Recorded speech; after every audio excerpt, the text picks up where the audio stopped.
What's up, everyone? Welcome to our podcast for today. This is the Footy Fantasy Podcast. Today I have Arsenal guests. We'll start with Prince AY. Please say hi to the people. Hi, everybody. And then Henry, we have Henry on the podcast. Welcome back. Thank you. Thank you. Hi, everybody. And I'm EJ.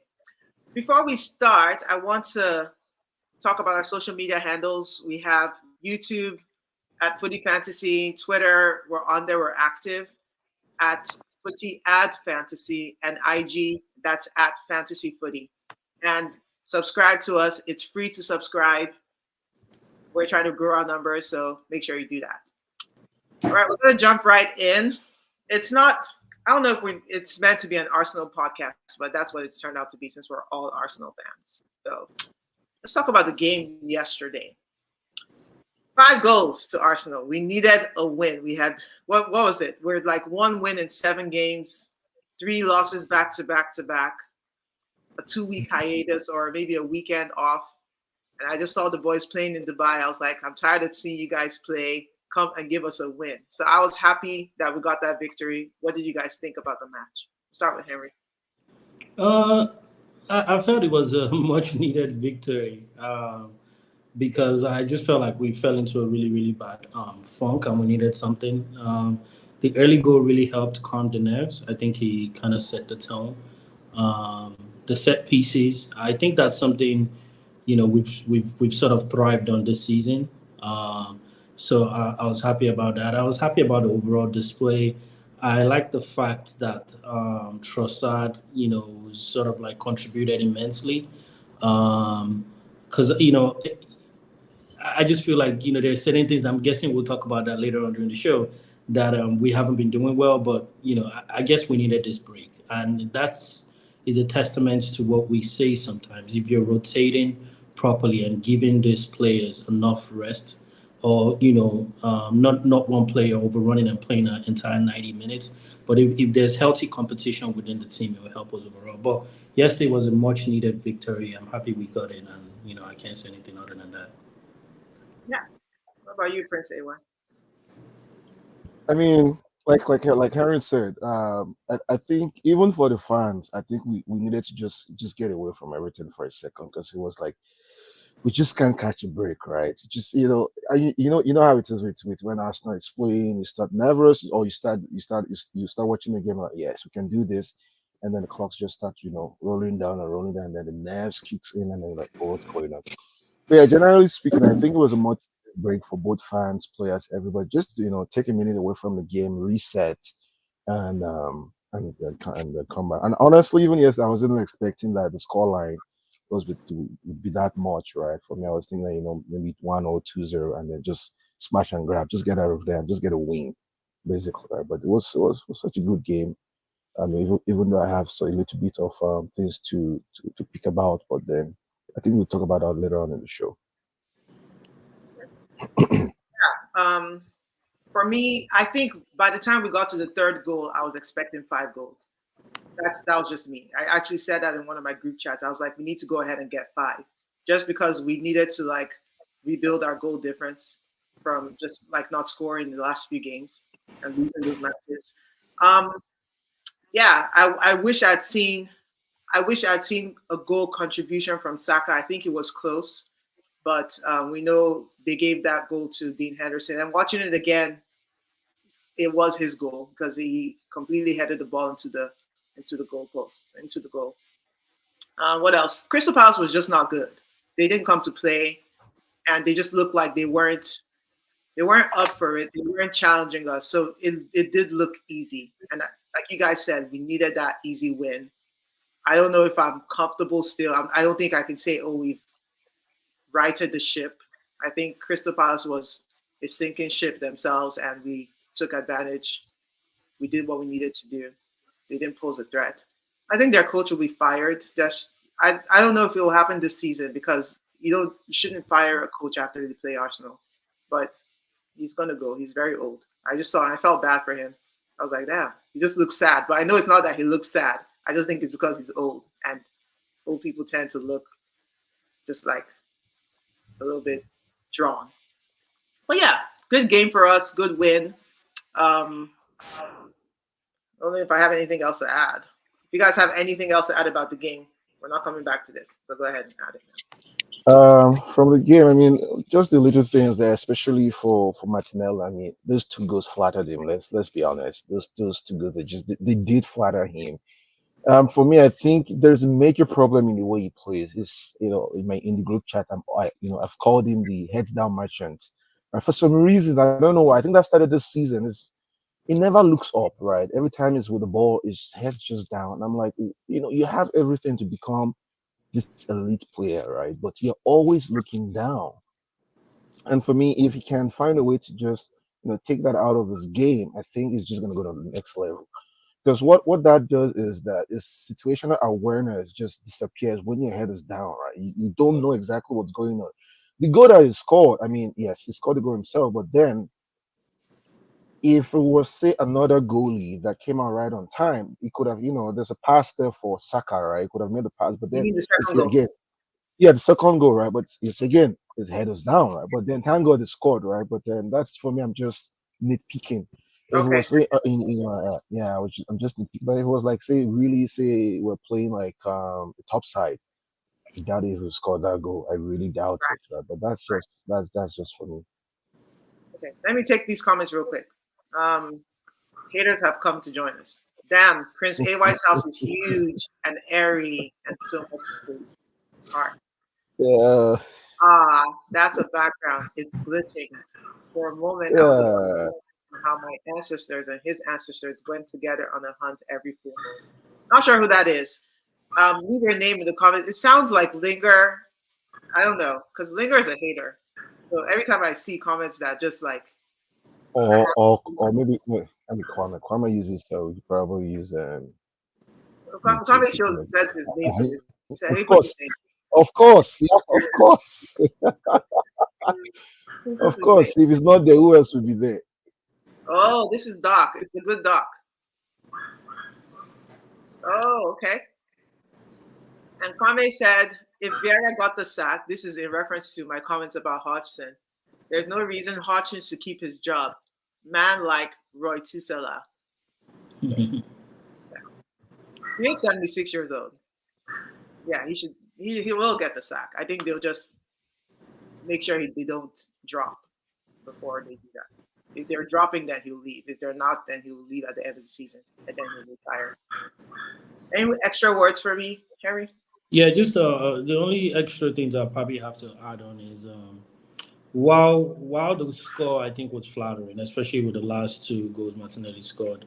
Um, I still struggle a little bit with Arsenal sometimes, where I feel like we play to um, we get stuck in one gear when we know we can get to the other gear, but we just play to the what gear, whatever gear the opposition is at, right? So when we get to meet the top teams, we can get away with like the likes of Crystal Palace and all the smaller teams.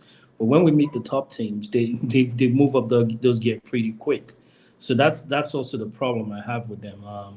Also, just along with the whole squad rotation, I just feel like if Ateta can eventually or somehow figure that out, I think we'll be fine. Raya had some weird passes in the beginning of that game yesterday. I know none of us want to talk about it, but it's good we talk about it. It's very There weird. was, right, you Yes. guys remember? Yeah. So, but I mean, we're kind of happy he got the clean sheet, but I mean, we just need to clean up all this, lose things that we can afford, to make those mistakes. Like top teams will punish us severely when we make those errors. So that's all I have to add. I think another thing that helped with rotation was the fact again that we got those 3 goals. So we got to Mhm. see ESR early for Havertz. I would like to see ESR start. If they're playing him in Havertz position, which is what I believe they did, right? They took Havertz out and put him in. He didn't go to the right wing because Martinelli was there, or the left wing. So yeah, let's see more of that. Let's see him start. He's fit. Um, I think we need to start seeing other things. So when I hear rotation, I'm like, I still think a team needs to play their best players, but I understand that some people there are not the best players. So why aren't we moving them around? So yeah, I think it was good that we saw Trossard start yesterday. I'm happy he scored without Bukayo. There was one stat floating around that he only scores on Saka's assists. So I was like, you don't need to be tied to Saka. score on your own. So that was good to see. Mhm. But yeah, let us move on. All right, this question is interesting to me because January is about to end. So, what is your top January transfer window wish list? So, when does this transfer window close? First of all, does anyone know? I believe At the first. last either last week in January or first week in February. Let me Okay, double check. I'll double check. okay, so we I have think either it goes 10 days. at the first midnight. Oh wow, so we have 10 days. All Yeah. right, 10 days Yes, to at the do first something. midnight. I mean, I feel like we can come up with a wish list. It's clear that nothing's happening, but let's talk about that. What do you guys want? Arsenal. Yeah, February 1st, 2024 is the official close. Okay, Thursday, February Mhm. 1st, 2024. Get Midnight. that due to the carpet. I mean, it's a wish list, right? yes, For me, Tony, just bring Tony in for or but then it's very tricky, because if you bring in Tony, that means you can't sign anyone in the summer because, of course, it's Arsenal. Once they do one deal, they can't do the other deal. It's always like that, right? From since I've known this team. So for me, I would just say if we can get anyone on loan, someone that knows how to put the ball at the back of the net. Basically, it doesn't have to be some star-studded player, someone that can just do the job for 6 months. I mean, there's rumors about Benzema. Honestly, I'll take him. Yes, he's lost space, he's lost everything, but at least he knows where that 18 box is, right? I mean, that's basically what we need. Because the thing there is that Arsenal will create a lot of chances, a whole lot. And you can't tell me that if you have Benzema in the 18 box, just leave him there. Don't involve him with the build up. Just you know, we're having this argument in the group chat. Say, we have all these players that can do multiple things. I think it's high time we stop that. Just get one specialist. You know, you have Saka that can play left on the right. You have Trossard can play anywhere across the front line. Jesus, the same thing. I think it's high time we get a specialist goal scorer. And Benzema knows how to score goals. He might not be quick, but he knows how to score goals. I mean, if we create like 10 chances for him, we probably bury like two. I mean, it can't do any worse than Jesus. So, what are we talking about? I mean, yeah, it can't do any worse than Jesus. So, yeah. for me, it would be a striker and, maybe another midfielder because right now we're very, very light in midfield because it looks like we have a lot of players, but we're actually very, very light. The defense, we can cope because Timber is coming back. Tommy S is also coming back. We can cope in the defense, but if we can get one more midfielder and then maybe Benzema or someone else that knows how to put a ball in the net for the next 6 months. That will be my own priority. Let me take these comments real quick before I respond to that, or before anyone else responds.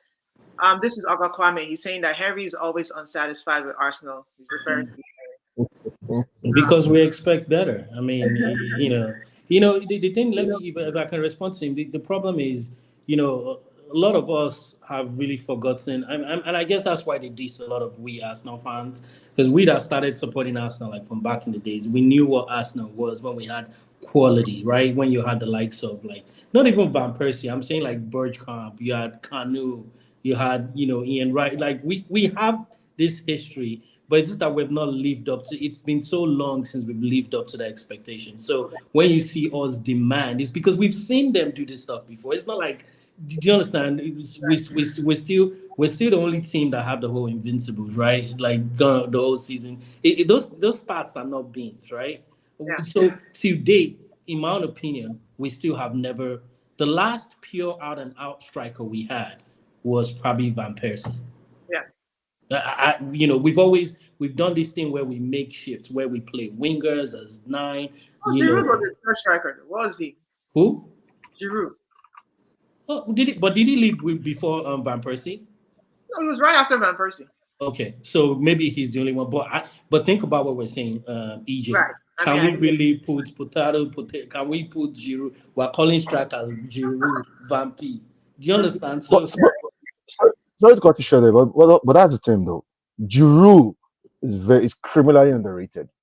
he is. I agree with you. he played Criminally with underrated. I 5 mean, years. I think And you know it's what? not. You know the irony of life. Right now, I'll take Giroud.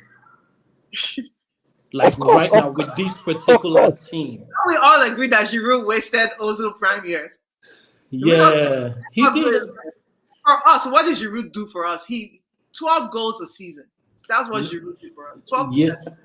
yeah, but that team too was iffy. Remember that was when Wenger was doing conversion theory with all these players, right?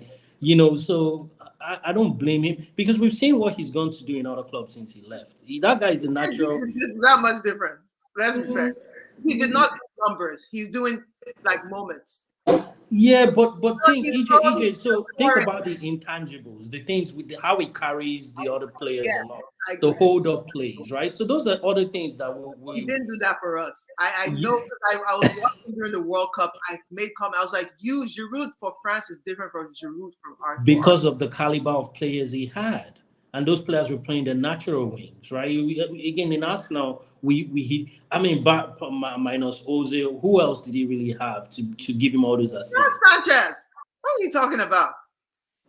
Well, Rein Sanchez, you know how Sanchez too can be sometimes, EJ. Is he not the same Sanchez that went to Sanchez was Manchester United? awesome for I want to us. quickly point out something here. So I'm not sure if this is affecting you, but the StreamYard banner is just all over your face. Oh yeah, I don't know what to do with that. Sorry. Okay. Okay, because now it Yeah, looks like we'll look into that. you have It's this. bugging You me. have this. Yeah. But overall, again, I think this if what we can do is what we need is not. There's only three key things, right? In my own opinion, we need a makeshift. A makeshift. We don't even need to just a makeshift striker. There's nothing wrong in us growing some cojones and saying Benzema, just come and help us this last half of the EPL season. Maybe you two, if you do well, you collect EPL one EPL medal. So that's Benzema. You can bribe him. I'm serious. Close your eyes and do it. And then what that does in the interim is it lets us really really save up and not really waste money on anyone because everybody is screaming Tony Tony. Prince White just said Tony. Me, I don't want Tony near I Arsenal. want him. No. Please, let's be Well, guided. Let's be what's what guided. what's your reason for not wanting Tony? Because we've had numerous Tonys before. We don't want any more I'm Tonys. so sorry. Big We fish, Which should, small numerous pond. Tony? bro. We Well, know this is Arsenal, bro. This is not Dundee United. No, we can't do it. Don't fall for Huh. it. Don't fall So for it. no, let's not. okay, I okay. rather we I'm going get a to makeshift I'm going striker I'm now. going mhm. I'm going to play devil's advocate here. So ideal. Let's assume money is not the problem right now. We want to sign. Who would be your ideal striker? Benzema, he wants to leave. He has a No, no, no. reason. Forget Benzema. No, Why Benzema are we cannot carry us to forgetting the him? next He's the one that came out for and the said he next wants to 6 months. leave. That's for You mean because like now a you're saying you don't long-term want Tony. project? You mean a long-term project? Yeah, yeah, yeah. I'm Mbappe. Money's not a problem. Mbappe. Oh, money's not a problem about. See, yeah, why are you vexing? That's what You you asked said. the question. You asked the question. Ah, You know what? Let me tell you why I don't want Tony. I'll tell you why.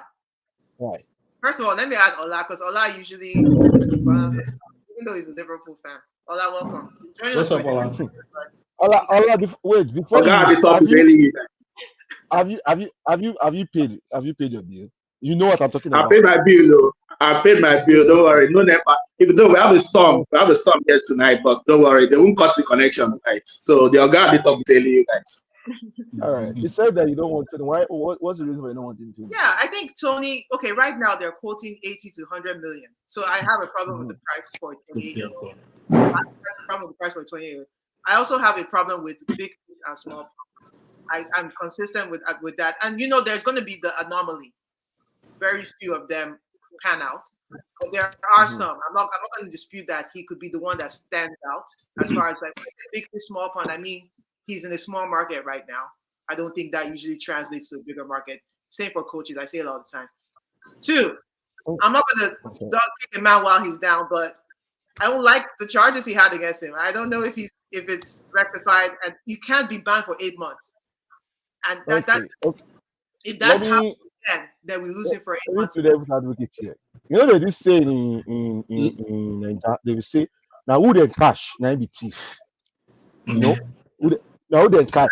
All of us we have something in our corner, but they never catch us, right? The point I'm Yes. trying to make now. See, I, I started to look at players differently. For me now, availability is a very, very strong point in picking any player. The last time Tony was injured was in 2016. 2016. Let us sink in for a moment. 2016 was the last time Tony was injured. He's only had one injury in his career, or one time where he missed a period of games. That's a very long time. And that's because he has not played for us now. When he plays for us, Yeah, exactly. You know the story. Arsenal or no Arsenal, right? But then it's the same thing, right? Like there's some players that are just ridiculously available. The same thing with Rodri. If Rodri gets injured now, we know what's going to happen with Man City, but Rodri is almost always available. 60 games a season is always, it misses like maybe 1 or 2 games a season. The same thing too with Declan Rice. He barely misses any games. Yeah, Saka doesn't miss. Even going back as far as Granit Xhaka, as bad as he was for Arsenal, he barely missed any game. And look at how we're suffering now because we're missing Partey. You know, if we can even just get 20 games from Partey, I know what our season will be like, because there is no one that can break the lines from deep like Partey does, right? So imagine having Partey, for a full season. I know how Arsenal, I know how our season would be. So my point now is, if you're picking any player, you also have to factor in the availability. How much can you, or how much value can you actually get from this player? Tony is available. Yes, the price is ridiculous, but yeah, you blame those down the road that are paying 100 million for the Caicedo. Those are the ones that are spoiling the market. You blame them, but the market is the market. There is no striker we want to buy now that we will not spend at least. Say what? Caicedo is like 22. I might probably I'm not paying that for a 28-year-old. That's not worth it. So sometimes you have to pay the money. You have not we have not won anything in 20 years. Any major trophy in 20 years. Right? Ivan Toney is not the player that is going to make us win a trophy. Sorry. No. He's not. But you also understand that Arsenal has also gotten to a point where the player that you need to move the needle is not as much as what we used to know, what we needed before. Right? Yeah, that's a fair point. Yeah, the way we are right now, we just need someone that can put the ball at the back of the net. It doesn't have to be some exuberant striker. Yes, the price is say you're too poor for all of that. He'll come to us. I just don't want him again. After what he did, he snubbed us. So that's why you don't want him. And for me, I'll take Vlahovic in a heartbeat. If we can't get Tony, honestly, like he's young. He's probably like 17. For me, the way that guy plays, I'll take Vlahovic over Osimhen. Like Sammy always jokes around and says Osimhen is like 45 years old, but we know. We know. So, but yeah, I mean, for me personally, if the price is the problem, I just say, just wait in summer and then just test these guys out. That's just my own. I think ultimately, my own thing. I am a wait till the summer type person. Like, I don't have any wish list. Don't do anything. Charge the season. See what happens. Like, I'm okay with the Benzema project, getting someone that's not going to cost us anything. I think that's the least I'm interested in doing. I don't want us to overreact, overspend. I think we can't trust Arteta, in my opinion, after what he did with Havertz. I think we have to pause, wait for better introspection, pay attention to the market, and then, buy the right person that fits what we're trying to do. I said that we need only a little to move the needle. Then why is Jesus not enough? Why is what's the other one's name? Nketiah not enough? I don't think we need a little. I think we need someone that's. But then Jesus did move the needle though. Jesus and Zinchenko, they did move the needle. I think that injury is still hampering him. There's a difference. He's not as sharp. He has not been as sharp since his last major injury from the World Cup. Then get someone that is never injured. See? If I see that in my club. He scored yesterday now. Why are you beefing this guy? He scored the first. What I did yesterday. So we talked about him in the Arsenal group. He moved the ball, and even drew the paint. I'm like, what are you doing? Everything about you is just dishonest. See, they play. Someone that has already bet on himself to score somewhere. But I like it. But see, if you're looking at the dark side of it, I mean, that's very smart play, though. It is. Yeah. What if they catch you? What's that? If they catch you, what is that? Is that a penalty? Is that a red card or yellow card? No, yellow card. Yellow card. Why are you doing that? Why are you risking that? Remember my quote. Now who then catch? Now be thief. Yeah. They catch you 200 and something times. That's my problem. Oh. Like, I'm not saying there's no redemption. There is redemption. I believe in it. I tell you guys all the time, I believe in redemption. I think you give people second chances. I don't think if it's illegal to gamble in the EPL, which we agree that if they haven't caught you, doesn't mean you're not doing it. 100% understand that. But if it's illegal and you did it 200 and something times, and we reinstate you, better have stopped, right? Like, but how can I prove that you stopped? What if they catch you again? That's another 8 months. Did he sign something saying he did rehab? Like, all these things. I have questions. But it's not my problem. Because my problem, I don't care. But that's just playing on hypotheticals, though. I mean, the rate can fall now. I mean, like, it's just hypotheticals, right? Yeah. But for me, but that's how we make decisions, right? 100 million. Yes, I have to be worried. Say if the money comes down to 60, 55, would you take Tony? You still wouldn't take Tony. Maybe 35. Yeah. 35, 40. Yeah. Brentford are not selling pins now. Brentford are not selling pins. Come on. Again, listen, it is what it is. We've paid more than that for players that are younger and still they haven't showed up. He's 28. What are we doing here? I can't believe exactly why you're saying this. But that's the thing, right? We don't have any player in our team right now that is actually hitting their peak. And for 28 is the right time because we can still get 3-4 years out of him. Yes, it's 28, but the way football is right now, 28 is still young. Yeah. Well, honestly, 28 is still young. I disagree. Okay, take a look at our team now. Everybody is young. What, 24, 25? We don't have any player that is near their peak yet or even reaching their peak. There is none. Not Jesus, not Rice, none whatsoever. Like, so if you have a player like Tony that is 28 and he's been doing this he knows the back of the net. I mean, you see what he did yesterday now? So what he did, if he come and do like 2-3, win. What do you think? I mean, am I just blabbing nonsense? You mean about Tony, his age? Yeah. No, that's do you think it's good for us? Outside looking. Well, I agree with Prese. Why 28 is not old nowadays. Sports science has advanced, so players are playing. Especially someone like Tony. Tony doesn't have a extensive injury record like Prese White mentioned. He's been injured only one time since 2016 or whatever. So that kind of player, he has not torn his ACL. He has not damaged his knee. He has not broken his ankle. With sports science, he can play to 33, 34. I mean, you can see evidence everywhere. Players look at Willian. Willian, he played against us in the League Cup semi-final. And that guy was still tearing our defenses to pieces. He scored against us. And Willian is 36, 37, I think. Willian, 33. He's 1989 or 88. Yeah, so that's almost 35. He's almost 35. That's what I mean. And he has been playing for a long time. He was in Chelsea in 2013, 14, I think, because he was one that set up the goal when Gerrard slipped. That's over almost 10 years ago. So that's what I mean. Like, players, I agree with President. I think.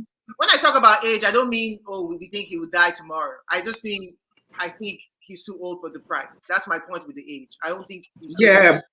But that's the thing. The price is determined by the selling club, and its worth to the selling club will be 100 million because Brentford are fighting relegation. So you cannot tell Brentford will pay you 30 million for Tony. They'll just laugh at you guys. They'll be like, "What are you guys smoking?" They'll be like, "What are you guys smoking?" It's worth 100 million to them because they need him to stay up.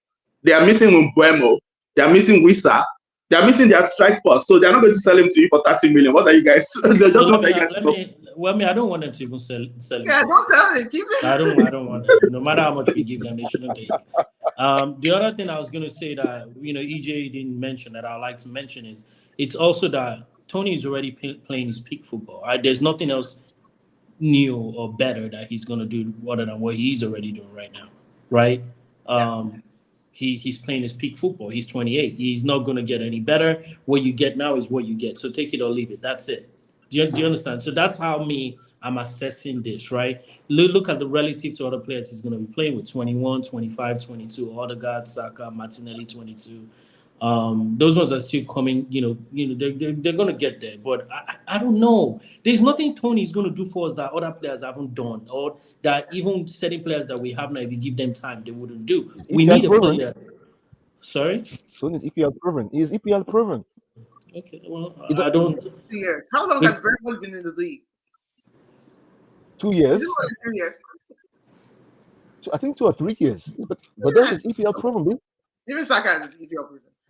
He's in London. It doesn't have to move too long. It doesn't have to move this. See, this is the point that you guys are missing out. Arsenal create at least minimum 5 to 6 chances per game, right? And you have Tony, who is banging it for a team that don't even create as much, Keep banking it. right? Yeah, it was the third highest scorer last season. He scored 20 goals last season or 21. Yeah, it was third highest scorer. That's not For bad. real? Exactly. Yeah, yeah, it was after I Haaland. thought it was top 5. I didn't. No, it was third. Whoa! In the league, it was third. And he's playing for Brentford So that behind they don't even Haaland create and- chances. Kane, I think behind Haaland and Kane. Yeah. And for me, he can also do the job that Arteta wants from a player, which is mostly, being this conductor type of player. Tony can also do that as well. And for someone who is, I always say this: availability is the best ability. I mean, you cannot be Mbappe and then we cannot use you. What's your usefulness? I mean, you're not useful. Do you know how long? Like this guy busted Yoruba. Yeah. I mean, think about it. You have a player you spend more amount of money on, and you can't even use them because they are not available. See Timber. Timber is injured now. I mean, we just got him, and what's already injured already for what half the season. He's Arsenal. Ask Man U. That's up there. Ask Man U. The moment Man U got that officio, they are left. You saw how injuries started rapidly. Come on, collect that shot. They said Partey didn't get injured before. Yeah, before I think no, he did. No, Partey was injury prone a little bit. Okay. Yeah, he was injury prone. But it's just that he got to Arsenal and he now added garnishing. Okay. Mm-hmm. Okay, well, come and collect Rashford. All we need is 2 cases of Regulus pure water. We'll collect if we can add Don Simon. Yeah. Research has shown that the major factor that determines how long players last is how many minutes of senior football they have played, injury record, and if they started early. Okay. I'm not sure how this relates to Tony. Tony's a late bloomer. I think when Rooney started at 16 and he was playing to his mid-30s, so I'm sure there will be exceptions to the case. I just feel 28 is not old. Sorry, guys, 28 is not old. In my opinion, 28 is not old. Especially for someone that is just entering its prime years. Yeah, Bucci also made a comment here. EJ, I'm not sure if you've read it. Like the mileage. Mileage in Tony's legs is not many. He didn't play top flight football for a long time. I mean, he was playing with Newcastle. He was being loaned out. He was loaned out to smaller clubs. He wasn't playing top flight football. Now, I'm not making a case that you guys have to sign him. I'm just saying I agree with Prince Why that it's not the worst option out there, and it's not the oldest. It's just, of course. I think big fish, small pond, don't do it. But let me ask you this before we move on, because we spent a long time on this topic. If we get someone like Benzema on loan, how much does that cost? We pay his salary. Is that what it is, or we pay the Arabia? Okay. Yeah, I mean, it depends on how the loan deal is structured. I heard they're not paying people salary. Well, it depends on how the loan deal is structured. I mean, we can do 60-50, so I'll be 60-40. My math is not math, but 50-50. There's a way to structure the loan deal where both clubs pay part wages, right? So, and then you just have to pay the loan fee, which is a very small money. Probably what Benzema from Saudi Arabia, at most 5 million. That's the worst case scenario. 5 million for the loan fee, and then just say maybe pay 70% of his wages for 6 months. I mean, that's a fair deal. That would be a nice deal for now. Stopgap measure. Yeah, I definitely don't overreact. Do a stopgap and wait till summer. That's my wish. Okay. Oh wait, I just said Benzema collects 1 million per week. Yeah, but he might not be able. Again, it's half and half, right? So we know what we're looking for. If we feel like he can deliver the goods, then we'll have to close our eyes and do it. After all, we're saying he should do it for Tony, so why not do it for Benzema? Okay, we're not paying them 500K per week. That's not gonna work. Yeah. And we're not probably 500 now. He knows that he won't collect 500, Okay. but there are ways you can structure the deal. Is Benzema going to be able to perform week in and week out? Will he be happy coming off the bench? How many games has he played in Saudi relative to what we playing in? Right. He'll be all right. It's just 6 months. Play Champions League, football. I don't know if they'll be able to register him for Champions League though. Oh, okay. There's a difference. No, Really? I think there will be. You have two. I think you have two times where you can register players. Yeah. Wow, it makes this deal sweeter. Because I was thinking he was only going to be EPL. Yeah, I think you can register player twice. So, Okay, yeah, I thought he was away from that window. He will you'll be past that window. Okay. Well, let's see what happens. We have 10 days. Hopefully something interesting happens that's not negative. And let's move on to FFP violation. So we're hearing news again. That's why Ola has joined us. I don't know if it's going to happen, but apparently Everton has breached the law again. I'm like, twice in one season. What's going on? So tell us what's going on, Ola. How this may affect signing. Well, yeah, it's Everton, so I'm happy to come here and start dissing them as a Liverpool fan. So I'm happy to start dissing them, but it's a general problem. It's a general problem. You guys, when you were discussing, you were saying if money is not an issue, this is what you would do. If money is not an issue, but now all of us, all the clubs have come to the realization that you cannot spend stupidly again. Look at this January. The only club that has really done any decent business is Newcastle. I think they brought him up. Is it Newcastle? Sorry, Tottenham. They're the only club that have brought in any player for money, because all the clubs are now aware that this PSR, the profit and sustainability rules, is catching them. It's pinching hard. So that's even for us now. Like if you wanted to bring in Tony, for example, you would have to free up funds. You might have to sell Nketiah or somebody, maybe ESR, like I said, is from your academy. In fact, he is probably the more lucrative option for you guys to sell because you bank the whole profits. No, I'm telling you, it's the same for Chelsea. That's why Chelsea are in trouble, because Chelsea, they are looking to move on, and their captain Conor Gallagher, because they need room to be able to bring in players. So basically, that's what happened to Nottingham Forest and Everton.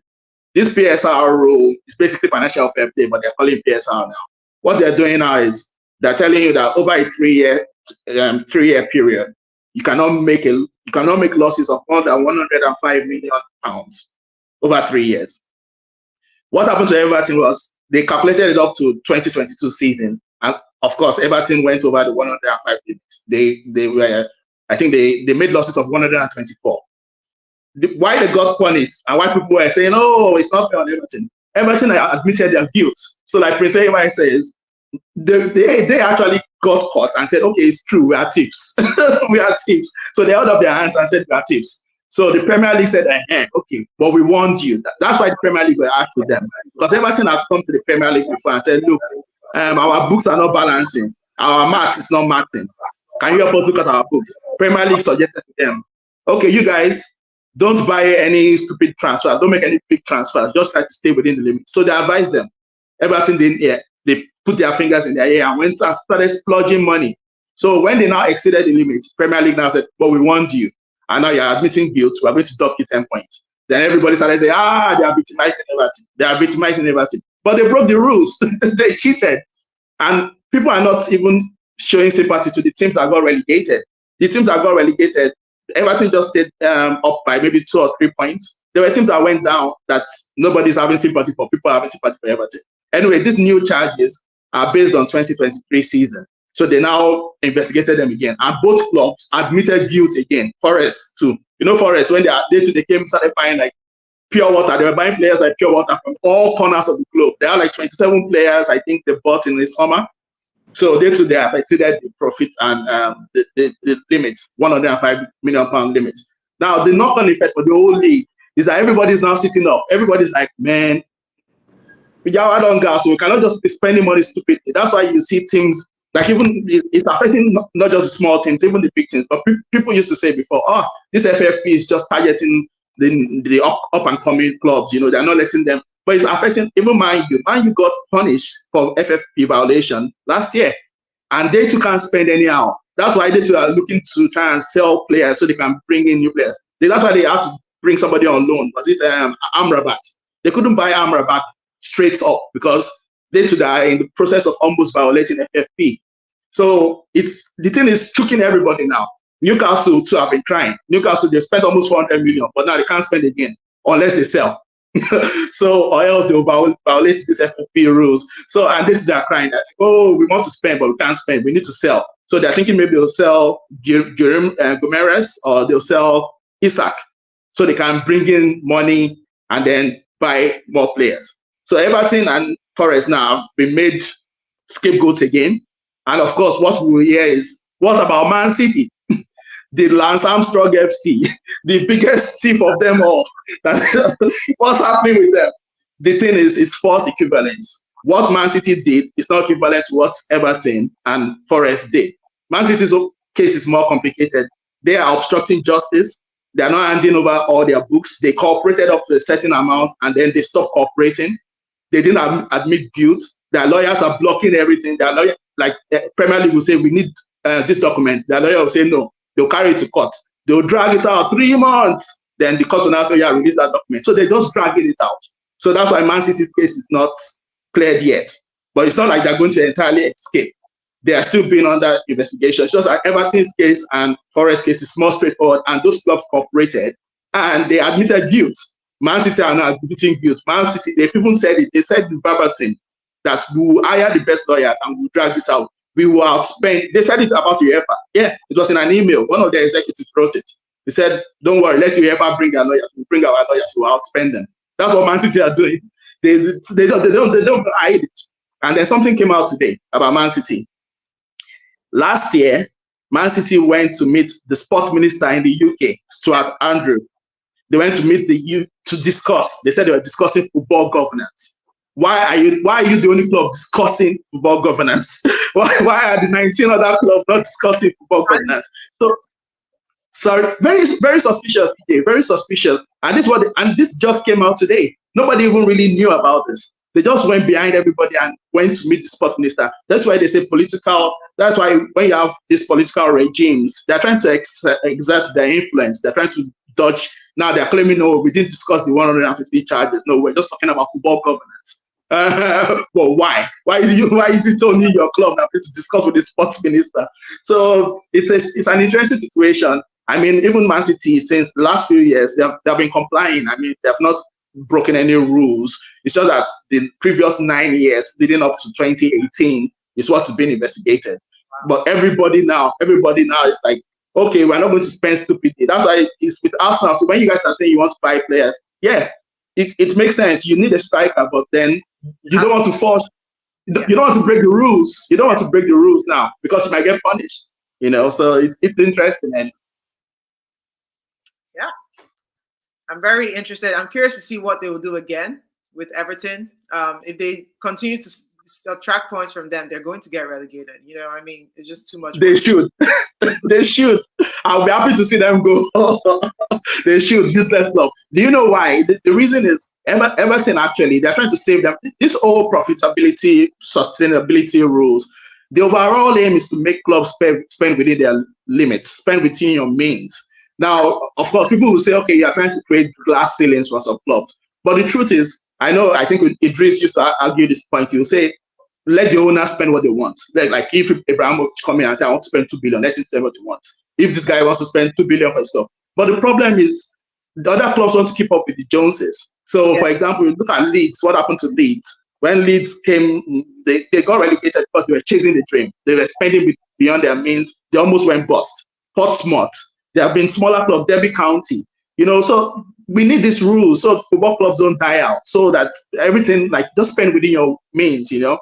And that's the overall aim of everything. Like, make everybody spend within their means. Okay, it's not even within their means. They're even allowing you to lose 105 million. over 3 years. They're not even saying, oh, you have to declare profit every year. They're allowing you to lose that amount over 3 years. So I don't know why clubs find it difficult to comply and they think they're being victimized. And everything starts shouting about being victimized. No, you're thieves. You got caught.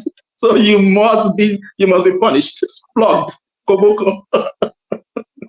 Let me take this comment. At this rate, Everton will have the most expensive stadium in the championship. Yeah. Exactly. So you see that, bro? Is it Broadmoor or Mockbro? What's the name of that stadium? Bromley or something. Something. Yes, on our list to refer. That stadium is fire.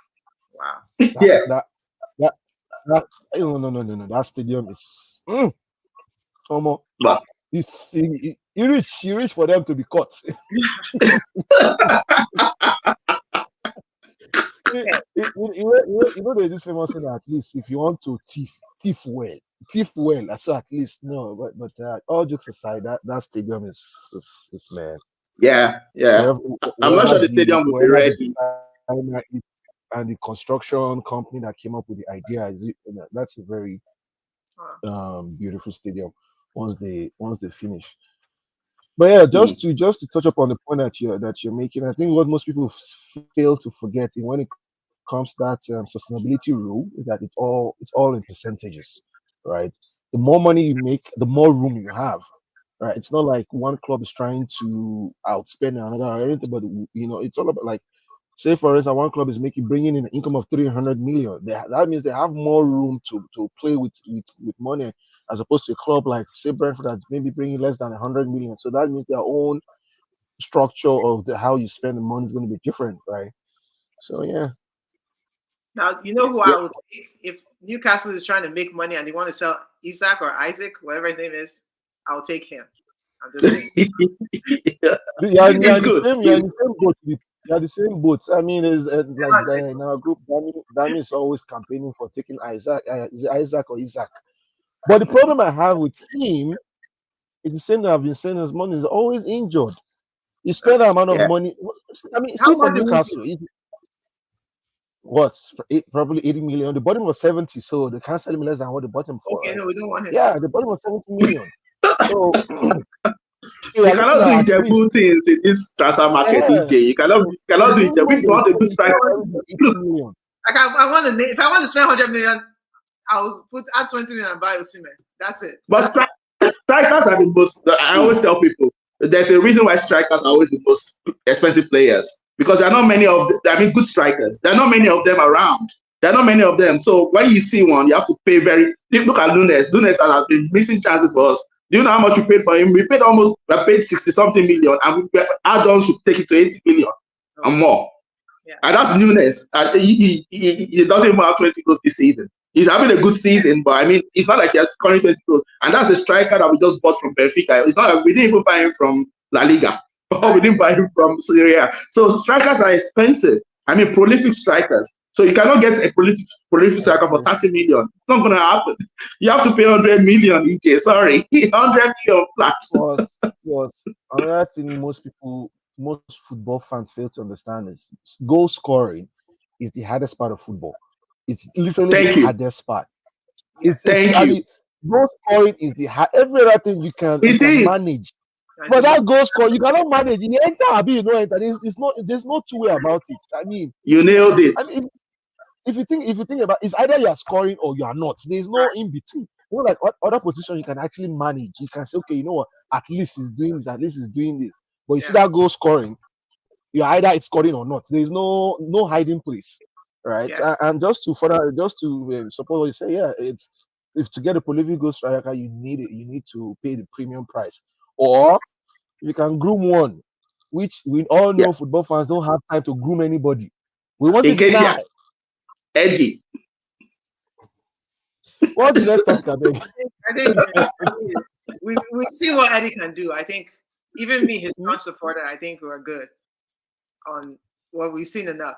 All right, let's move on to the next topic. Who will win AFCON? I'll leave you here, Ola, if you stay with us, because Henry had to go to the airport. Bye, Henry. Okay. Okay. Who will win AFCON 2023 and why? Are you guys watching AFCON? I'm watching some of the matches. Yeah. How do you watch the game? Because this is how I'm always watching it. Because it falls within my work time, right? I'm like, Yeah. hey. But from the highlights I've seen, I mean, there are some teams that will shock. There's some is it Comoros Island or Cape Verde? I'm looking at the team. I'm like, where are these teams coming from? Cape Verde. I'm looking at the group. I'm like Egypt. I thought in Cape Verde, is it Egypt or Mozambique or one of? Yeah. And then I haven't actually had the time to watch South Africa and Mali. And for the first 45 minutes, South Africa were dominating Mali. Like, serious. I'm like, oh, they will kill these people. And football. Second half, boom, boom, boom. Mali won the game. Like, what is going on here? So I think until we get around of 16 before we can say where we know where this might be going, because there are some really good teams that that they're not even, nobody's even giving them an eye, and those are the ones that will actually shock the most. I'm looking at Gambia. Gambia, we played. Is it Gambia or Guinea? Who do we play? Guinea-Bissau. Guinea. Dead last year. Guinea-Bissau. And I'm looking at this. I'm like, if this team managed to even go to the second round, I'm like, it will cause a lot of upset, because there's one of those boogie teams that you just play, you create chances, you play, but you just will not score. You won't put the ball behind the net, and I'm like, but for me, I right now, I was to pick a team that I would say, okay, this team that are looking like they're ready with, that would be Senegal. I think Senegal is the most, for me, much ready than any other team out there. Defending champions. Defending champions, and I think they've been playing much more longer than most of the other teams. So their group is a much more tighter group as opposed to other teams that is made of foreign players, and I think that is mostly home based. Most of their players are mostly home based players, and then excuse me, and then they have this chemistry that is not just with every other team. But for me, I'll just say Senegal right now. Yeah, this is their golden generation. I agree with you. I was going to say Senegal too. I mean, in answer to the question, I think Senegal probably be favorites. Like their gel, it's. I think it's just everything is like a perfect storm for them. Even the coach, the coach that they have, he was also a former captain and everything. And I think finally winning it last time, that's just giving them that newfound belief that they can do it again. In our group, I don't know how many Guineas exist. There's Equatorial Guinea, there's Guinea-Bissau. These ones are in our group. Then there's Guinea by itself, ordinary Guinea. So all these Guineas that are just around, I think Equatorial Guinea are leading our group at the moment on goals difference, Nigeria's group. And I think they'll go. I think they're decent. I think they'll go far. But Cape Verde. This is not. I'm not really surprised by Cape Verde, because I think in the previous one too they did well, and I think there was one qualifying series that they actually maybe beat Nigeria. So they've been coming up. But I mean, this time around, I've watched all the highlights, and I've seen some games live. But the goals, I don't know if you saw the goals for this Cape Verde against Mozambique. These guys were scoring from 40 yards, 2 goals, 40-yard goals. Like, you're like, what? Are they carrying bazooka in their legs or what? What? They're just smashing shots. And it was not fluke. The guy that scored from 40 yards, the first one, Baby, I think, they said it was from Baby from Man U, the Man U Baby. He took a free kick from, he was the one. He took a free kick from like 40 yards, like maybe 10 minutes into the match. He hit the crossbar. Then he took another one from 40 yards again, 20 minutes, and he scored. From outside the 18. Yeah. I mean, and the third goal too was the same. I mean, the goals were just like, wow, what are these guys eating? Seriously. So Cape Verde, I'll keep an eye on Cape Verde. They've won their group, basically. The group that contains Egypt, Ghana, and Mozambique. Cape Verde already won the group, because nobody can catch them. But we're just praying they should help us beat Egypt, so that Salah can just officially come home. Is that a lie? He's back, but he's supposed to miss only 2 matches for Egypt. So the hamstring strain is supposed to keep him out for 2 matches. So, but if Egypt progress, club says they'll have to send him back, because you cannot keep him. Yeah, if Egypt are not eliminated, if Egypt, for example, get to the final, I don't think they'll get to the final. But if they get to the final, we have to send him back. Or even quarterfinal. If they get to the quarterfinals, we have to send him back. Oh my God. All right, let's take some comments. Kick Bird has been cooking for about 3 years now. They're balling them and Equatorial Guinea. Yeah. I don't think Egypt will win AFCON. I thought Egypt would win too, but then I thought when I heard stop it. I was like, stop it. Oh, he wants Musala out of contention. I don't care. Now, look, let me tell you. I put this on Facebook. Since I see Liverpool is winning with or without Salah, he may as well come back. So I don't really care. No, we need him. We need him, please. England. What's the point? If they're going to win whether or not he's there. So I don't support Egypt anymore, but I was supporting Egypt so Salah can stay there for a full month. You know? Kwame said, I think Morocco wins this one. Good shout. Good shout. Cote d'Ivoire. I think Cote d'Ivoire will come out of the group. They're third right now, but I think third place teams are coming out. Is that right? I think they're going to be third place matches. The four best third place teams. The four best. Yeah. So I think they'll come out as third, either them or us. Depends on who beats. There's a team in our group that all of us will beat. It depends on Guinea-Bissau.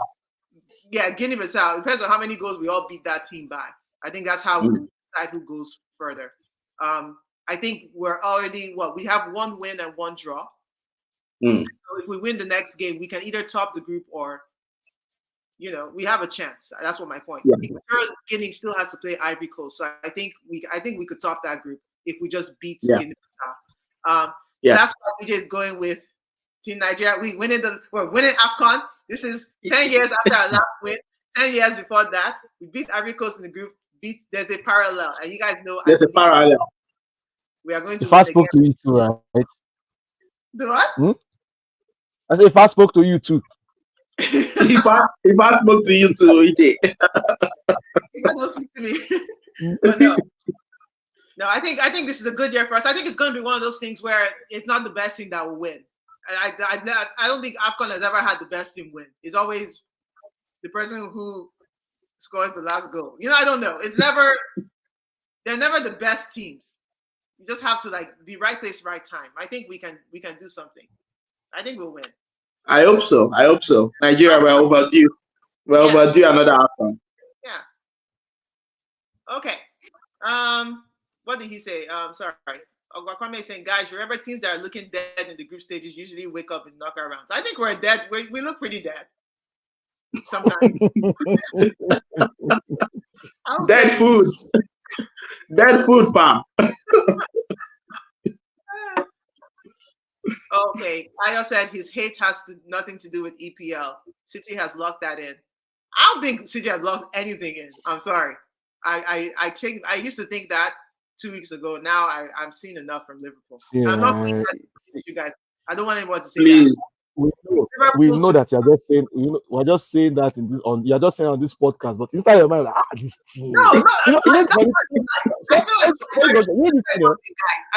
was coming back, in my mind, when KDB was coming back, I'm like, it's just KDB. But you see that pass that he gave to Bob. See that pass. That pass is what to do on video games. You know when you're playing PlayStation, you know that L1 triangle. You know how much you put pressure. We agree. Like when Klopp said that we're all shaking when KDB, I was shaking too. I'm not even exaggerating. I think we all know what KDB means to that team. We know his quality, but they have a healthy lead. You guys have 2 points. Yeah, but game in hand. City have game in hand. Okay, so what? It's going to be 4? No, we don't. 2 points. Not game in hand. Points on the board is more. Points on the board. Let's be real. I beg. Stop whining me, please. I've been through this pain before. I've been through this pain too many times. Yes, I get it. But are you expecting to get worse or better? Where's the other shoe going to drop? That's the question. If there's no other shoe dropping, then what are you concerned about? The problem is we're in 4 competitions. So that's the thing. We're still in the FA Cup. We're still in the League Cup. We're in Europa. We probably go to the final of Europa or semi-final, and that's going to stretch the team. That's my biggest worry. That's my biggest worry that we're stretched team. At the moment, we have only 13 first team players because 10 are injured, or one of them is away, and 9 are injured. And I've not even started playing Europa again. I've not got into it. So, but that's my worry. And City don't usually have all these expensive injuries. I mean, they have maybe 1 or 2 players, but they don't get 10 players injured. Like even Arsenal, sometimes you guys will have like 8 players injured. City don't have that. They usually have maybe 2 or 3 key players, and one of them is back. KDB is back. Haaland is back at the end of the month. Yeah. I still think Liverpool have a chance. I'm not saying, because as EJ, I mean, our predictions at the start of the season, I said Liverpool will win the league. So I still think we have a chance, but I'm not saying that Liverpool don't have a chance. I just don't think it's going to be a walk in the park. That's the main thing. Yeah, I agree. No walk in park. No park walks for anyone. But I just house money for him. I'm very confident that come beginning of March, City will be top of the league. And if we all say that, then we're probably going to be right 90% of the time. You make no stretching. I am very confident from the comment section. You still owe me my apology from last year. You have not apologized for, because I told you this guy. When they were making prediction for champions, I said you guys will not come out of that group unless something is I'm making that one now. Okay. Yeah. Actually, you did say that.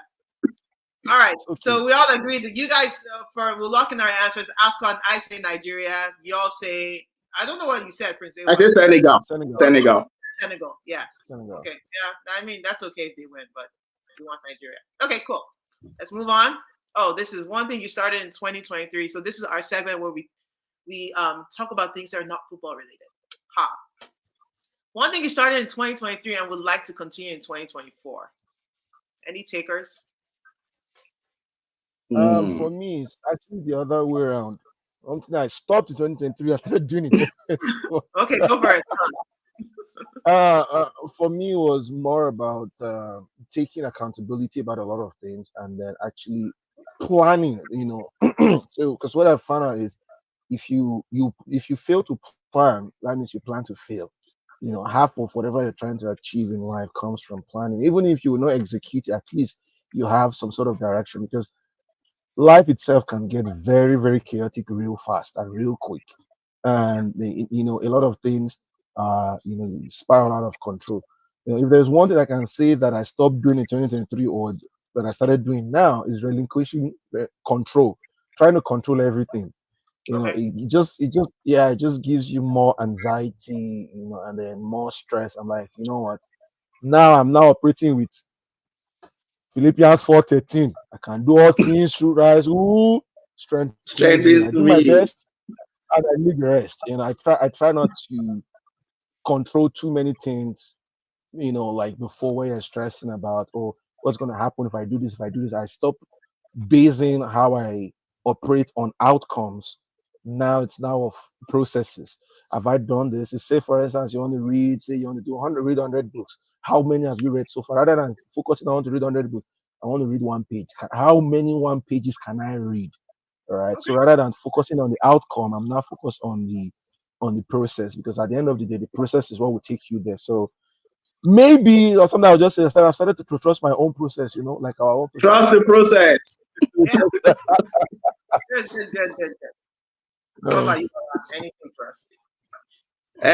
Well, I didn't have a real think about it, but I started The Sopranos. I started watching that last year towards the end. So I want to continue it because people kept saying this is one of the best TV shows of all time. And I was like, okay, let me get on it. And it is quite good. I finished the first season, I think, a couple of days ago.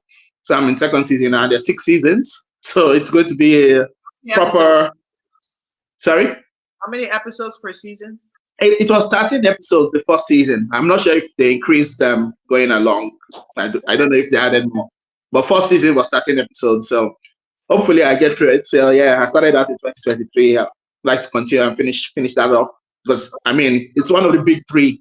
You'll say The Wire, The Sopranos, Breaking Bad. I've watched Breaking Bad. The Wire, I didn't finish The Wire. I got through to the middle. Sorry? I couldn't get into it. I know a lot of people say it's awesome. I couldn't do it. Exactly. I think I'm not.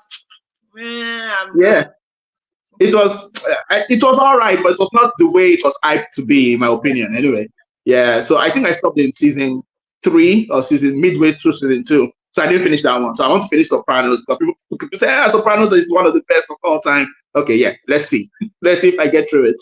So that's what I aim to continue and finish in 2024. All right. Yeah, I think I'll try Sopranos. I've not watched it at all. It's quite good. Come is asking where is it? On Netflix or where? I'm sure it's somewhere. Not really sure. Oh, Sopranos. Oh, well, I'm watching it on Sky. Well, we have Sky here in the UK, so I don't know. I'm sure there's no Sky TV. No, it's probably on HBO or something. Why is one best of those three? Una de Doll. Oops.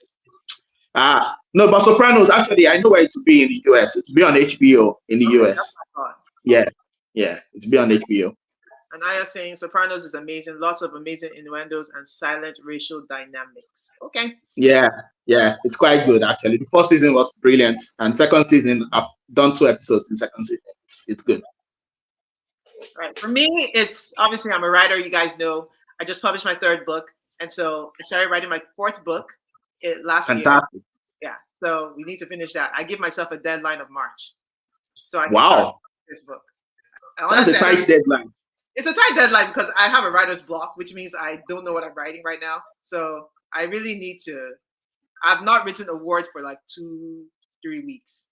So, do you have an ending in mind? Because I find I write too. Or you have an ending in mind, but getting there is the problem. Yes, absolutely. So I've written like probably a third. I'm at a third way through what I want to write. So I need to get the middle part done so I can finish it off. But absolutely, that's the goal, and we'll finish it off. Yeah, writer's block. But normally, how do you tackle your writer's block? Everybody has different methods for tackling writer's blocks. I step away, which probably I shouldn't step away for this long because it has been 3 weeks. Right now, I step away, and then when I'm ready, I go back and reread what I've written and see if I'm locked because I'm trying to go in the wrong direction. If I'm going in the wrong direction, then I need to switch lanes. So I think that's my problem. I wrote a whole 3 pages where I probably need to scrap that. And yeah, that's probably what it is. More power to you. You'll get through it. Amen. So, that's what I was asking. Yeah, I was just asking the same question. Same question. Step away, and then come back to it. But yeah, I think that's it for us. That is the end of our show. I appreciate you guys and see you in the group. Have a good day. Thanks to you guys for tuning in. Subscribe. All right. Share, like. Do everything. Make us famous. Right. Thank you, guys. Thank you. Bye. Bye.